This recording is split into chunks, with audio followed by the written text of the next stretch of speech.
रामपुरा गांव में रघु नाम का एक युवक अपनी पत्नी कविता के साथ रहता था। रघु बहुत सीधा सादा और मेहनती इंसान था। वह मजदूरी करके अपने परिवार का पालन पोषण करता था। एक सुबह रघु अपनी पत्नी से बोला, भाग्यवान, आजकल तो काम ही नहीं मिलता। समझ नहीं आता क्या करूं। घर में राशन भी ज्यादा नहीं बचा है। बस 2 दिन और चलेगा। पता नहीं अब क्या होगा।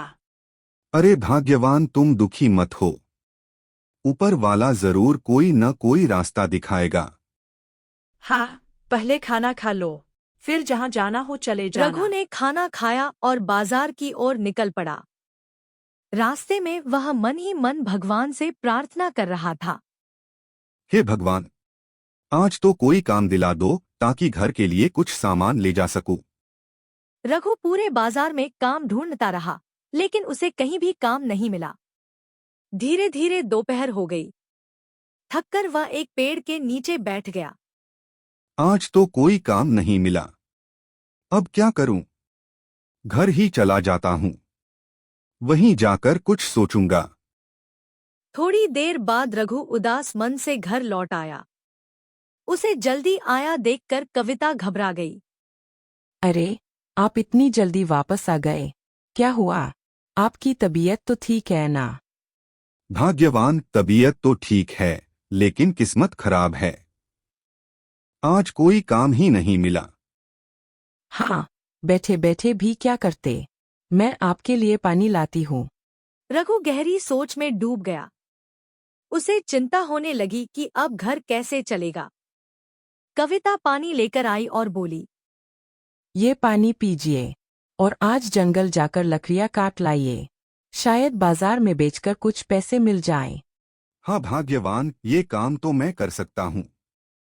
मैं अभी जाता हूँ और शाम तक लौट आऊंगा। रघु अपनी कुल्हाड़ी लेकर जंगल की ओर चल पड़ा। कुछ दूर जाने के बाद उसने लकड़ियां काटना शुरू कर दिया। हे भगवान, पता नहीं कब तक ये लकड़ी कटेगी। कुल्हाड़ी की धार भी तेज नहीं है। बहुत जोर लगाना पड़ेगा।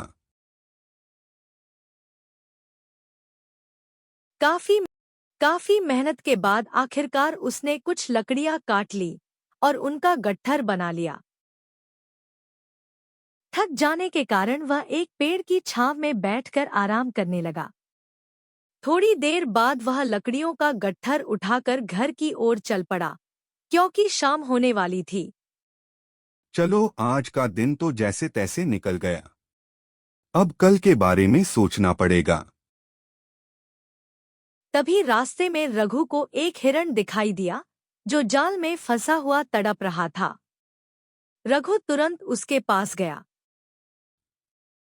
बेचारे जानवरों को भी चैन से नहीं रहने देते।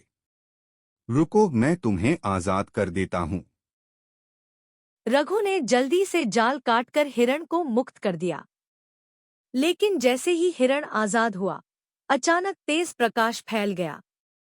रघु की आंखें चौंधिया गईं। कुछ ही क्षणों में वह हिरण एक दिव्य देवी में बदल गया।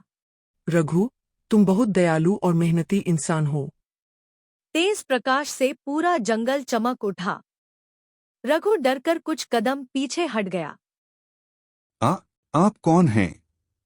देवी मुस्कुराई। उनके चेहरे पर अद्भुत तेज था। डरो मत रघु, मैं वन की देवी हूँ। मैंने हिरण का रूप धारण किया था। मैं तुम्हारी दया और सच्चाई की परीक्षा ले रही थी। रघु हाथ जोड़कर खड़ा हो गया। देवी माँ, मैंने तो सिर्फ अपना कर्तव्य निभाया है। किसी बेबस जीव को तकलीफ में कैसे छोड़ देता। देवी रघु की बात सुनकर प्रसन्न हो गई। आज के समय में लोग अपने स्वार्थ के लिए दूसरों को दुख देते हैं, लेकिन तुमने बिना किसी लालच के मेरी सहायता की, इसलिए मैं तुम्हें एक वरदान देती हूँ। इतना कहकर देवी ने अपने हाथ से एक बड़ा सा पका हुआ आम निकाला। इस आम की गुठली को अपने घर के आंगन में बो देना। इससे एक जादुई आम का पेड़ उगेगा। इस पेड़ पर आम कभी खत्म नहीं होंगे, लेकिन याद रखना, इसका उपयोग हमेशा अच्छे कामों के लिए करना। रघु ने आदर से वह गुठली ले ली। मैं आपका वचन कभी नहीं तोड़ूंगा, देवी माँ। देवी मुस्कुराईं और धीरे धीरे प्रकाश में विलीन हो गईं। रघु जल्दी जल्दी घर की ओर चल पड़ा। घर पहुंचते ही कविता ने पूछा, आज इतनी देर कैसे हो गई और आप इतने खुश क्यों लग रहे हैं?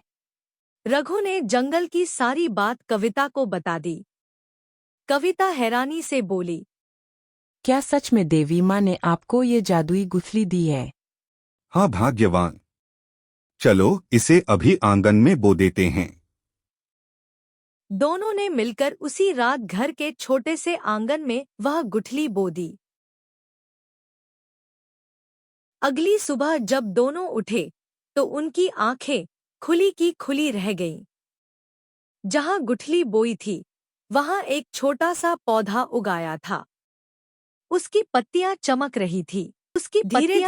रही थी। धीरे धीरे वह पौधा बड़ा होने लगा।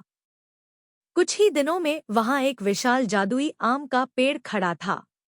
पेड़ पर ढेर सारे बड़े बड़े रसीले आम लगे हुए थे। सबसे हैरानी की बात यह थी कि जितने आम तोड़ो उतने ही नए आम फिर से उगाते थे। अरे, इस पेड़ के आम तो खत्म ही नहीं हो रहे। लगता है देवी माँ का वरदान सच है। अगले दिन रघु टोकरी भरकर आम बाजार ले गया। बाजार में लोगों ने इतने मीठे और ताजे आम पहले कभी नहीं देखे थे। भाई, इतने स्वादिष्ट आम हमने आज तक नहीं खाए। देखते ही देखते रघु के सारे आम बिक गए। उसे अच्छे पैसे मिल गए। अब रघु रोज पेड़ से आम तोड़ता, बाजार में बेचता और अपने घर का खर्च चलाता। लेकिन रघु का दिल बहुत अच्छा था। वह गांव के गरीब बच्चों और भूखे लोगों को मुफ्त में आम भी देता था। धीरे धीरे पूरे रामपुरा गांव में रघु के जादुई आम के पेड़ की चर्चा होने लगी। लोग कहते, रघु सच में बहुत नेक इंसान है। भगवान ने सही आदमी को वरदान दिया है। लेकिन उसी गांव में शंभू नाम का एक लालची आदमी भी रहता था। एक दिन उसने छिपकर रघु के आंगन में वह जादुई आम का पेड़ देख लिया। शंभू की आंखों में लालच चमक उठा। अगर ये पेड़ मुझे मिल जाए तो मैं बहुत अमीर बन जाऊंगा। उस रात शंभू को नींद नहीं आई। उसके दिमाग में बार बार वही जादुई आम का पेड़ घूम रहा था। रघु तो बड़ा सीधा आदमी है। अगर मैं किसी तरह ये पेड़ अपने घर ले जाऊं तो जिंदगी भर आराम करूंगा। अगले दिन शंभू रघु के घर पहुंचा। अरे रघु भाई, सुना है तुम्हारे आम बहुत मीठे हैं। जरा हमें भी चखाओ। क्यों नहीं शंभू भाई। रघु ने उसे कई सारे आम मुफ्त में दे दिए।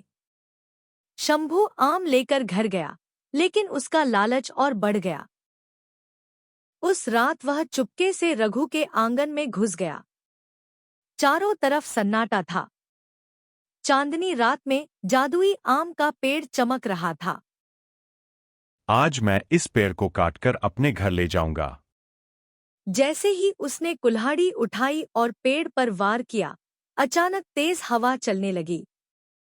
पेड़ से चमकदार रोशनी निकलने लगी। शंभू डर गया, लेकिन फिर भी लालच में उसने दूसरा वार किया। तभी पेड़ से वही वन देवी प्रकट हो गई। शंभू, लालच इंसान को अंधा बना देता है। यह पेड़ केवल नेक और दयालु इंसान के लिए है। शंभू डर के मारे कांपने लगा। मुझे माफ कर दीजिए देवी माँ, मुझसे गलती हो गई। तुमने चोरी और लालच का रास्ता चुना है, इसलिए तुम्हें अपने कर्मों की सजा मिलेगी। इतना कहते ही शंभू के हाथ से कुल्हाड़ी गिर गई और देखते ही देखते उसके हाथों में भयंकर खुजली होने लगी। वह दर्द से चिल्लाने लगा। उसकी आवाज सुनकर रघु और कविता बाहर आ गए। रघु ने देखा कि शंभू डर से कांप रहा है। देवी माँ, इसे माफ कर दीजिए। गलती इंसान से ही होती है। देवी ने रघु की ओर देखा और मुस्कुराई। रघु, तुम्हारा दिल बहुत बड़ा है। जिस इंसान के मन में दूसरों के लिए दया होती है, वही सच्चा इंसान कहलाता है। अगर तुम सच में बदलना चाहते हो तो आज से मेहनत और ईमानदारी का रास्ता अपनाओ। मैं वचन देता हूँ देवी माँ, अब कभी लालच नहीं करूँगा। देवी ने अपना हाथ उठाया और शंभू का दर्द तुरंत गायब हो गया। इसके बाद शंभू सचमुच बदल गया। वह मेहनत करने लगा और गांव वालों की मदद भी करने लगा। उधर रघु का जादुई आम का पेड़ हमेशा फलों से भरा रहता था। रघु बाजार में आम बेचता और गरीबों को मुफ्त में आम बांटता। धीरे धीरे रामपुरा गांव खुशहाल हो गया। लोग दूर दूर से उस जादुई आम के पेड़ को देखने आने लगे और रघु की दयालुता की कहानी पूरे इलाके में प्रसिद्ध हो गई।